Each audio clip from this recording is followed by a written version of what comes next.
People who work the night shift often have supernatural encounters. Now, there was a story that came out of Arizona. There's this man named Edward. Edward said he got a job right outside of the Navajo reservation at this small gas station. Now, he said his manager, this older Native American man, he told him before he started this job, he said, there's one thing you must know. There is a set of rules that I have when you work night shift here at this gas station. He said the first rule, now this is the most important rule. When it strikes midnight, you must lock the front door and do not unlock it ever until the morning. He said the second rule, if someone comes to that door and they want to come in after midnight, do not let them in. Even if it seems like they need help, even if it seems like someone you know, do not let anybody into the gas station after midnight. And he said, because they aren't really people. He goes, Edward's like, what do you mean? And he said, I can't talk about it, but just make sure you do not let them in. And he said the third rule is you must keep the lights on all night long. Don't ever let the lights go out. And if the power goes out, you are to turn this lantern on and some of these flashlights, but do not let it get dark in here. And he said the fourth rule, you must never answer the phone after midnight. He said even if it continuously rings like someone important is trying to get a hold of you, do not pick up that phone. So Edward was like, okay, at the time he just kind of thought it was ridiculous, but he's like, all right, I'll do it. So he works at this gas station for several months and he listens to what this man tells him. And he locks the door at night, he keeps the lights on, and he doesn't let anyone in. Well, this one night, there was a really bad monsoon. And it was raining, and there was lightning and thunder. And it struck midnight on the clock. So he locked the door. At 12:01, he hears a knock at the door.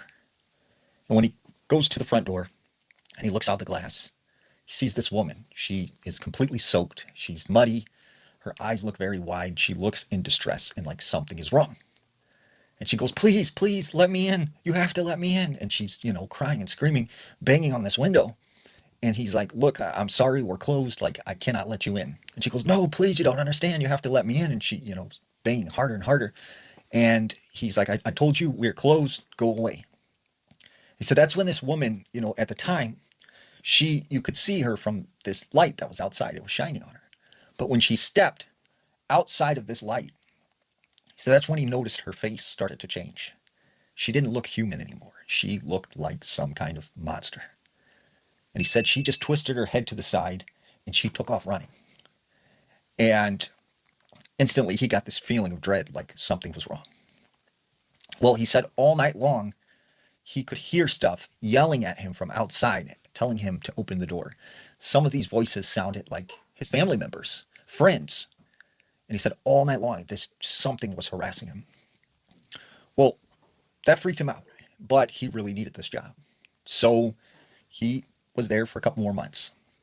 And then he said one night, the worst thing happened.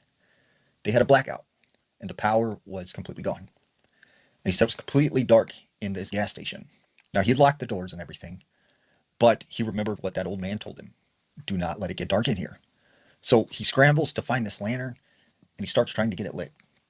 And he can hear stuff moving around. And he can see shadows of things running around the gas station. And he can hear this laughter. And he can hear banging sounds coming from outside like something was trying to get in. Finally, he manages to get this lantern on. But all night long, once again, he could see things running around. He could hear voices calling him, telling him to come out of the light. And the next morning, he was so terrified, he quit this job. And he said that was probably the most terrifying job he had ever worked, working night shift at a small gas station outside of the Navajo reservation.